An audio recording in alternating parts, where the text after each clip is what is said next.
Hi everyone, my name is Sadie MacGillivray and I am this year's Summer Programs Assistant at the Writers Guild of Alberta. I am here virtually with Doug VandenBrink, the author of the Crimson Dimension. Doug is a local author living in St. Albert. He's a husband, father, and grandfather who works for an Edmonton land development company. He started writing speculative fiction over a decade ago as a hobby and made the leap to publish his debut novel, The Crimson Dimension, in March of this year. His novel is available online, as well as being carried locally by Indigo West Edmonton Mall and Audreys Books. The response has been great, having received many positive reviews. So, Doug, it must be extremely exciting to have your first novel just be such a hit with everybody. I mean, I know I absolutely loved it when I was reading it, so I can't imagine what anybody else thought. Yeah. Well, that's great to hear that you enjoyed it.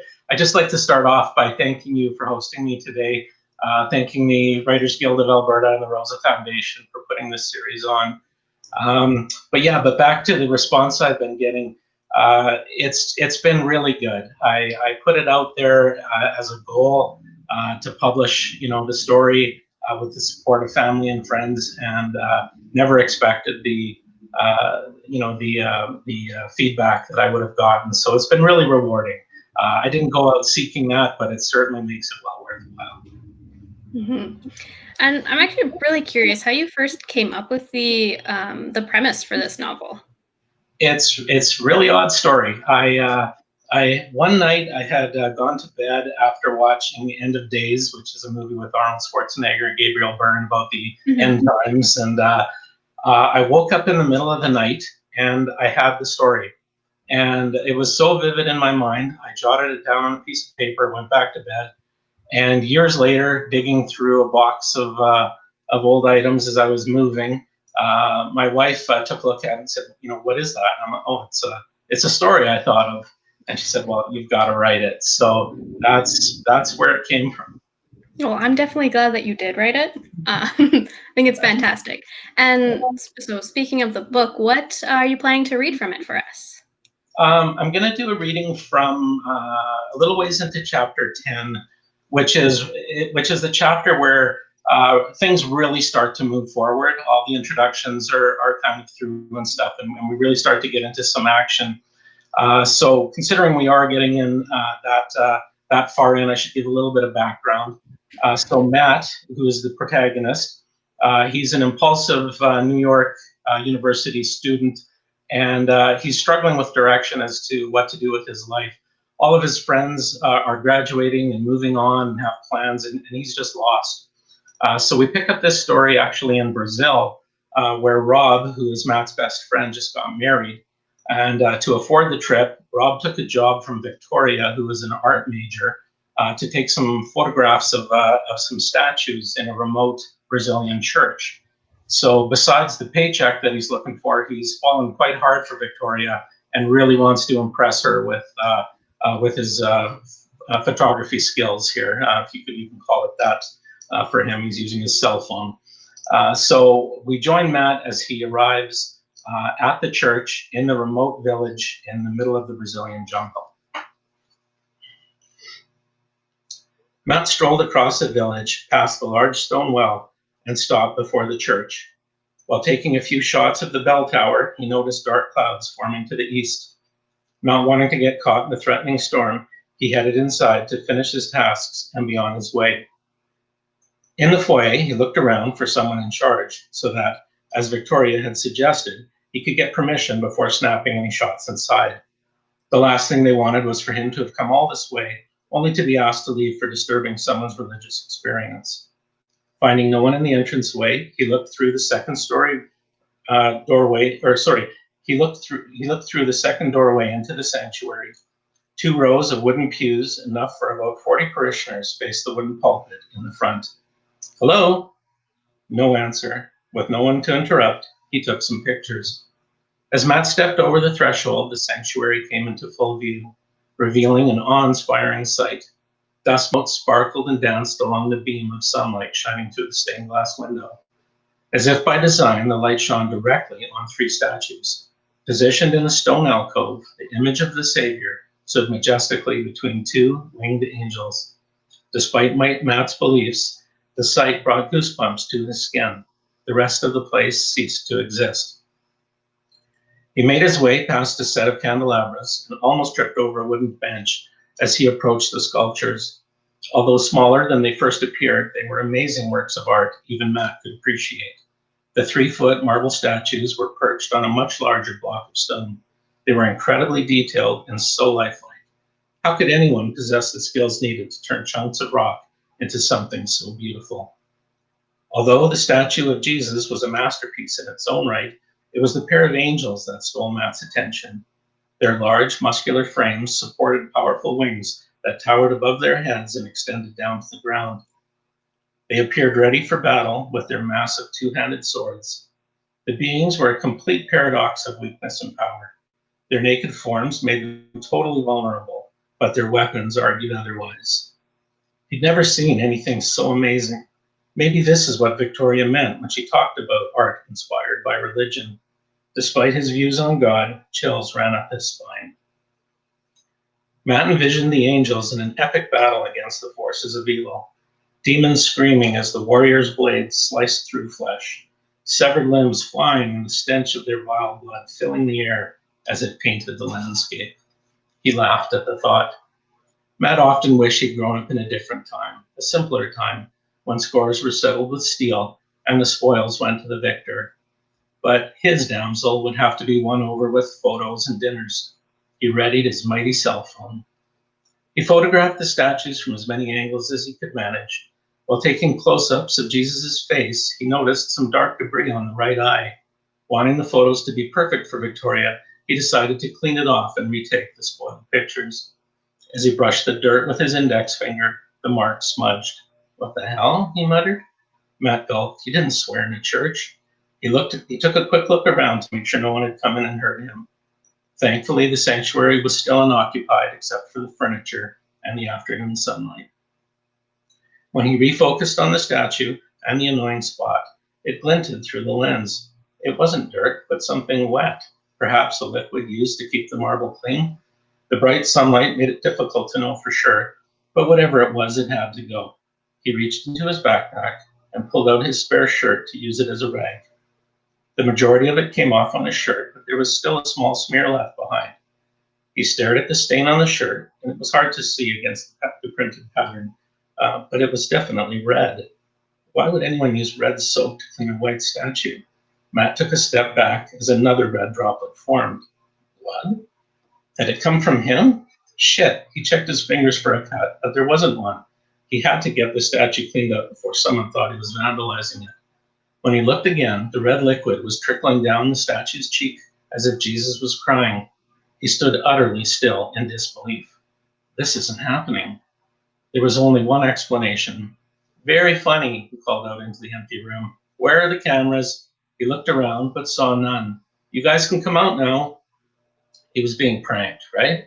He walked around the small church, looking for Rob, the likely culprit. No one appeared, and his throat tightened. "The joke's over," he said, louder this time. He searched the statue for wires, hoses, and any other way the tears could have been staged, but found nothing. A shiver ran up his spine. A solid chunk of marble, shaped like Jesus, was bleeding. "Victoria," he called out. Again, nobody. This is impossible.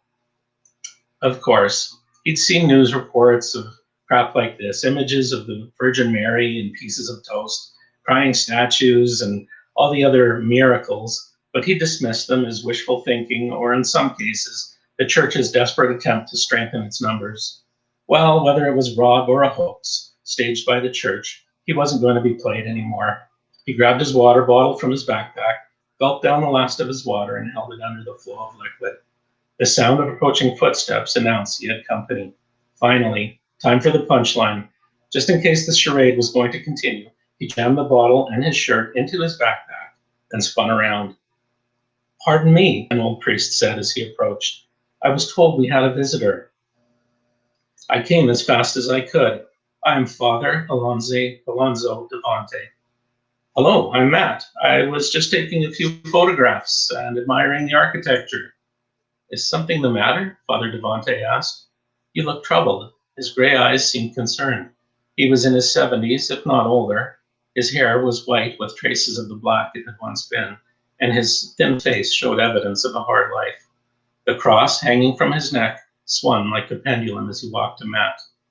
How had a priest in this backwater village come to speak such good English? Nobody else he'd met this far back had even bothered to try. He was clearly part of the prank. No, everything is fine.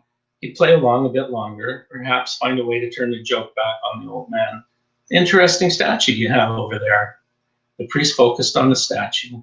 Dios santo! Devante just stumbled and grabbed the pew for support. He spun to look into Matt's eyes. What have you done? He demanded as his face paled. Matt's stomach dropped. The fear in the priest's eyes were real. Nobody was that good an actor, which meant this wasn't a TV show. It was really happening, and he was in trouble, maybe deep trouble. I didn't do anything, Matt pointed at the statue. It was like that when I got here. The priest stared at his outstretched finger. It was still red from when he'd first touched the liquid. You must not leave, Devante ordered.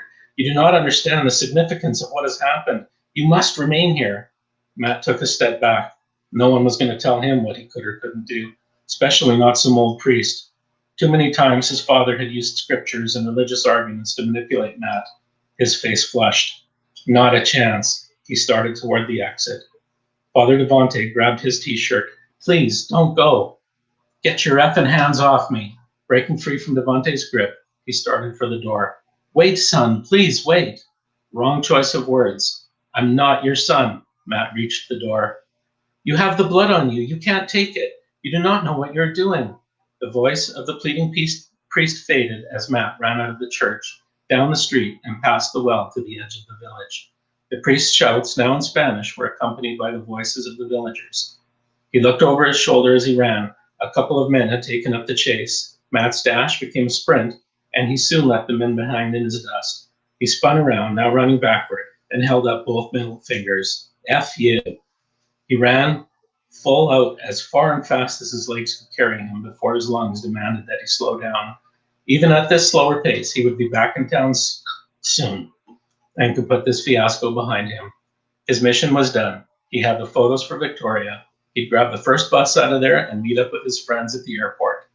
A vehicle rounded the corner, and he turned to see an old rusted pickup closing the gap.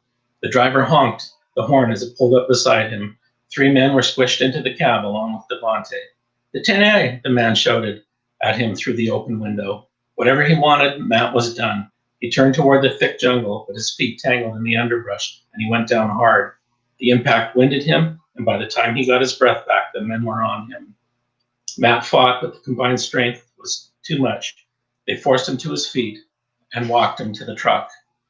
This was effed up beyond belief. What had he gotten himself caught up in? His heart pounded and his hands shook uncontrollably. When they reached the road, Father Devante was waiting. You are lucky we caught up with you. You don't understand what kind of trouble you could have gotten yourself into. He couldn't let them sense his fear. He'd sworn he'd never be at someone's mercy ever again. Controlling his nerves, he relaxed his stance and stared Devante down. I've done nothing. Let me go or I'll report you. Devante shook his head. You have things all wrong. I mean you no harm. I'm here to help you. Well, you have a pretty effed up way of helping people. Matt tried to break free, but the men were too strong. Devante said something to Matt's captors in Spanish. 2 of the men tightened their holds while the third released him and walked back to the truck. The man returned with a first aid kit. Let me see your hands, Devante ordered. He opened the kit, took out a bottle of rubbing alcohol and a rag. What are you doing? Matt tried to pull his hand away. Look, I have some money. I'll give it to you if you let me go. I'm not interested in your money, and I'm not going to hurt you. Father Devante looked sincere, and there was an honest appeal in his voice. Was the fake blood toxic or something? Matt extended his hands. There was no hiding that the statue's blood was still on his finger. Good, Devante looked satisfied. You are lucky you are not cut. The priest poured the rubbing alcohol over the stain and scrubbed with the rag. He studied Matt's fingers again, nodded, and then inspected Matt's clothing. I need to look through your bag. No, you can't take it. Everything I have is in there. My passport, my plane ticket. I fly home tomorrow. I do not wish to cause you grief. I only want to search your belongings to be sure none of the blood got on them. I will return your things when I let you go. Well, there was a way out of this. Fine, he handed it over. The old man would take the water bottle, but so what? He could have it, and then Matt could get the hell out of there. Father Devonte rummaged through the bag and laid out all the contents on the hood of the truck. He put Matt's clothing, plane ticket, and passport back in the knapsack. What have we here? The old man's priest hardened when he found the water bottle containing the blood. What do you think you were doing with this? He spun to his assistant and shouted some instructions. How did you learn about the statue? Who do you work for? Damn, this wasn't going as planned. He needed to play it off like he didn't have any idea. What was he thinking? He didn't have any idea. I don't know what you're talking about. I'm just a tourist. While I was looking at the statue, the blood started coming out of it. You expect me to believe that? He accused just as the man arrived with the rifle. I want the truth, Devonte demanded. Matt's knees buckled. He'd never had a gun pointed at him before. This was going sideways really fast. Okay, I'll tell you. Just put the effing gun down. Devonte pushed the barrel down. I know a girl who's studying art in college. She thinks the sculptures might be done by some famous priest and asked me to photograph them. It's some kind of an assignment to pass a course. When I was taking the pictures, the statue started to drip. I thought it was a prank. Devonte studied Matt's face for what felt like an hour before he appeared to relax. Your eyes suggest that you speak the truth. I do. Check out those papers. They'll prove I'm not lying. Devonte spent considerable time going over Victoria's instructions. Finally, he nodded and stuffed the papers back into their envelope. The documents satisfy me. You have no idea how lucky you are that we caught you. What you have done could have had very grave consequences. He pointed at the water bottle. This belongs in Rome, not in your possession.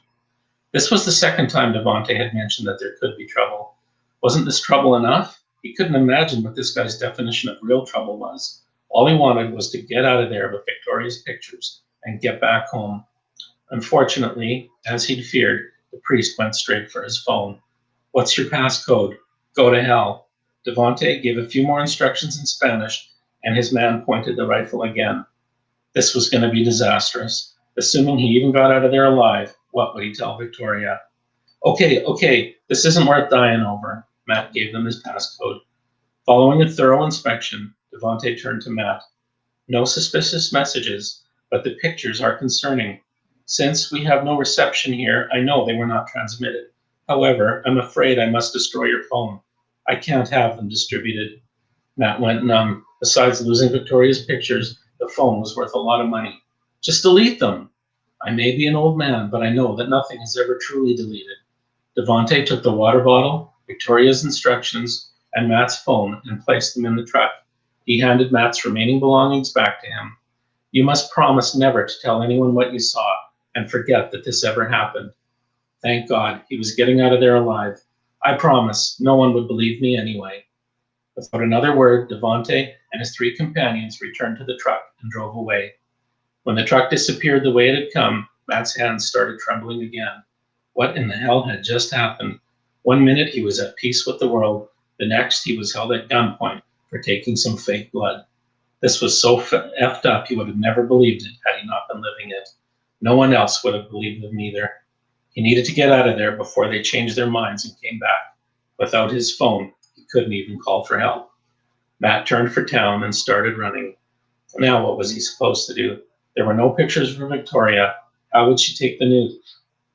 Matt stopped in his tracks. What if she'd known what she'd been getting him into? He looked back to make sure no one was coming. He couldn't imagine Victoria risking his life, but who knew? After all, he hardly knew her. One thing was for sure, she owed him some answers, no matter how hot she was. That was awesome. Thank you. So, question I have when I was reading through the book is, do you have a favorite character? And was there a character that you had a hard time writing for? Yes, Matt's definitely my favorite character. In some ways, I identify with him with some of the struggles he goes through, although some of his family issues with his father and stuff couldn't be farther away from my experience. But I really enjoyed writing him. The character that I had the most trouble actually writing was Victoria. My first drafts, she was just pretty compliant with everything Matt wanted and stuff, and I really had to work hard to have her own voice. Mm-hmm. Well, in terms of like favorite characters, I have to say my favorite character is definitely Lawrence, Victoria's grandfather. What was it like writing him? I really enjoyed him too, and I actually the inspiration for him came from a Terry Goodkind book, um, the Sword of Truth, the main character's father in that, and that's where I got a lot of the inspiration for that character. I liked him. He was obviously had traveled the world, had a lot of interesting experiences behind him, but just really just enjoyed life and enjoyed his granddaughter. Awesome. So the first few chapters of your book, as you kind of mentioned, are your introductory chapters, and they seem somewhat unrelated as you're first reading through. I was just wondering if you had planned to start off the story with those different viewpoints, or if you just kind of came upon that later in your writing process, once you Yeah, had all the characters laid out. yeah. My intention there was definitely to start off basically three separate stories at the same time, and then have them start weaving together. The prologue kind of just gives you a little hint of what the history is, but then chapters 1, 2, and 3, as I introduce the main characters, each basically have their own storyline. So that was intentional from the start. Okay. And as a prospective editor, I'm really interested to know what kind of process you went through and whether your initial manuscript was really anything like the final product, or like, just really how much it changed, and if you had to do a lot of research to get through everything you wanted in your novel. Yeah, well, the editing process taught me a lot. As a debut writer, as I got involved with my editor, Danielle Fine is her name. She really worked very collaboratively with me, really pushed me to really improve my writing. But as far as the editing affecting the actual flow of the story, there were 1 or 2 chapters that we cut and 1 or 2 chapters that we added. But to the most part, the plot remained very, very close to my first draft. Awesome. So Yeah. out of those chapters that you mentioned that had gotten cut, was there anything in them that you were really wanting to keep, like that you really fought for, or that you maybe decided that, you know what, I'm going to take this and use it for another project? Kind of yes and no. The chapters that I cut, obviously I was fond of a few of them because you put a lot of work into writing them. But the main goal, I always knew the where I needed to get to, and I created the rules of this world. As far as what the demons' limitations were, and so what they could do, what they couldn't do. So I had to be very mindful to write the various scenes to not break those rules. And so that's what forced me the most to change some of my original ways of getting to the results I was seeking. Okay. So with that, so you're saying that you essentially, did you have that ending of the novel already in mind? Like, were you writing towards that end, or did you kind of get there through your first draft and figure out how you wanted it to end through writing? I had the climax that night when I woke up from the dream. So I knew the ending. But what I didn't know, my original ending was simply the ending of the story. And then obviously, if you read the book, there's definitely a few things hanging out there now. So the ending did change somewhat in the last scene where there's the battle. That basically leaves the opening for really wondering what happened to some of the characters in that battle. Okay. So do you have another project that you have planned that we should be keeping an eye out that's related to the Crimson Dimension or unrelated? Yeah, absolutely. I'm currently writing the sequel, which is titled The Crimson Decision. And that basically picks up right after this story wraps up. and goes through a whole process of Matt and Victoria really finding their way with this new reality that they're a part of. And this one's actually proven to be a little bit more difficult to write for me because I definitely know where it needs to go and come by, but I didn't wake up with a dream with this one. It's not all painted in my mind, so it's fun. It's a lot of fun. And are you working with the same editor for this sequel? I'm not at this point yet. I'm still grinding out the first draft, and I want to go through a few edits myself first before I get her involved again. But that's definitely my intention. Yes. Okay. Yeah. Nice.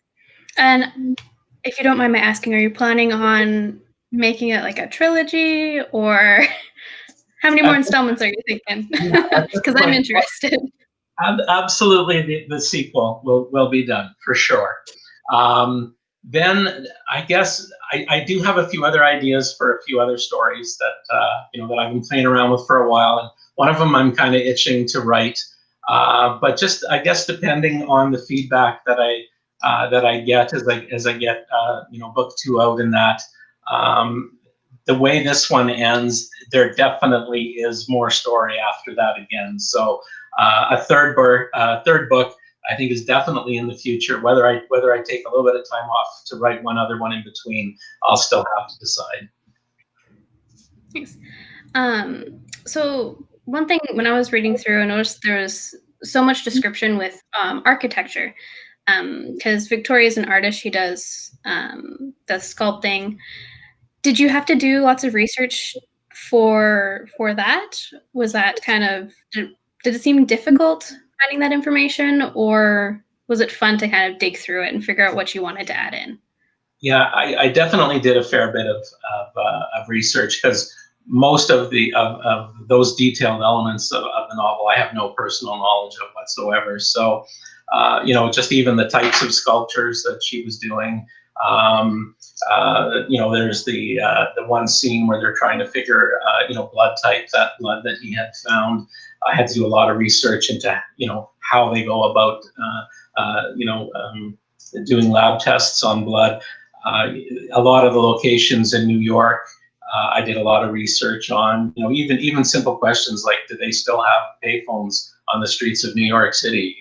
Just because I definitely wanted all of the real world settings to be as accurate as I could. So I did a fair bit, and I enjoyed it. It was really fun to dig into some of those items, even tracking the subway trip times between New Jersey and New York and whatnot. It was just really fun to get into that world. Yeah, I definitely loved how your writing essentially just puts the reader in the situations. And I really liked, I don't know if you have any notes that you were taking on, like, characteristics of your characters, but how the chapters that were from different points of view, how it really put you in their perspective, and how you could later on, you could sort of tell what, like, Matt was thinking when it was a Victoria focused chapter. Did you have to have like a wall of sticky notes to have those personality traits? I don't have a whole lot of room for sticky notes, but I have spreadsheets, and I have photos that inspire me about the characters, a list of their traits and things like that. So it was really interesting at the beginning. I had to go to those notes quite often, but as the more and more I wrote them, it sounds odd to say, but the characters basically started telling me what they would do and what they would say and how they would react. So they really came to life to me, and it made it so much easier to write them, because I knew them as people, and I basically knew how they would treat the situations that they were put in. So did you kind of flip-flop between characters when you were writing, or did you sort of write from one character's perspective through plot points and then figure that it would be better from a different character's point of view? Right from the beginning, I intended to do multiple points of view. Robert Jordan's The Wheel of Time is a fantastic series of books, my favorite series by far. and he has multiple characters, all with their own points of view woven through that story. So that's what kind of inspired the way that I came at this story, was to look at each of them. Another thing for me too, when I was writing each chapter, to me, I could see the scene play out, and I basically wrote what I saw. So a few people have commented that it kind of reads almost like a movie as opposed to more of a novel or whatever, and that's because my mind works in a very visual way, and I basically write what I see. Yes. Yeah, I'm reading that. I was actually also thinking that it would definitely translate into a movie very well. Is that something that, if the opportunity came about, that you would be interested in, is turning it into a movie? Or without a question, if by some miracle I was approached by some group saying, "Hey, we'd like to do a screenplay on this," that would be a thrill. That would just be such an honor for someone to even take that kind of interest. Awesome. Okay. Well, is there anything else that you want to tell us about the process that you took while you were coming up with the novel and putting all the pieces together? Yeah, it was a very interesting journey as a indie author. Just in the process of trying to get your work out. The whole editing process, was a huge eye opener with me, and again, I really thank my editor Danielle for all the patience and hard work she put in with me. But there's a ton of resources out there for anybody that's considering getting into the writing. There's piles of stuff on YouTube. Some really good people that host channels on how to write, everything from plotting to character development to what not to do and everything. So I used a lot of those resources as well as I went along. And then, of course, it never hurts to have friends and family take some read-throughs, and as long as they're honest, and they'll tell you when you're producing crap or whether it's good, because you don't want to hear just like your mom loves you no matter what, right? So, but just that whole experience of going through it has just been amazing. I would have never dreamt years ago that I would actually be an author, and just going through the process and stuff, it's been incredibly rewarding. Do you have any final words for any prospective authors, people who just have ideas in their brain? Got any advice? Yeah, just start. Just go for it. Just start writing. Work out your plot. There's a couple different ways around it. You can plot everything out, and then a lot of your hard work's done, and you got to write the story to match, or you can just go by the seat of your pants. But then you're looking at a lot of rewrites. But whichever way you want to tackle it, just get into it. Get those free online help that to kind of guide you, but just have fun with it. It's very rewarding. And for people who are kind of looking for an editor, how would you recommend they find somebody who might be able to help them do a final go through? Yeah, my process was kind of interesting. I had actually hired Danielle originally. She does fantastic cover art too. She did the cover art for my novel, and I didn't know that she also was an editor. And I had already started working with a different editor, and we were just chatting, and she said, hey, if you want, send me a few chapters. I'll have a look, and I'll do a few edits and just see how we jive. So. That was the important thing, is that get a sample chapter back and just see if the two of you work well together. Her suggestions always resonated with me. I liked the comments she had. She was very truthful, very honest, what you need. So you just have to start searching for an editor, and just make sure that they're the right one for you. Okay. Well, thank you very much for doing this event, making your novel. It's amazing. I'm going to read it again and again and again for sure. Thank you. That's very flattering to hear that. Thank you. Okay, well, I would also like to kind of finish off our little segment here. I would like to do a final thank you to the Rosé Foundation, because they are the ones who made this online reading series possible. They're amazing donations. And I would also like to let audience members know that we have some more installments in the series coming up. And our next one is going to be on July 21st at 7 p.m. It's going to be live on YouTube. And you're going to be able to hear Dorothy Bentley talk about and read from her book, Summer Northcoming. It's a children's poetry book. It's a picture book.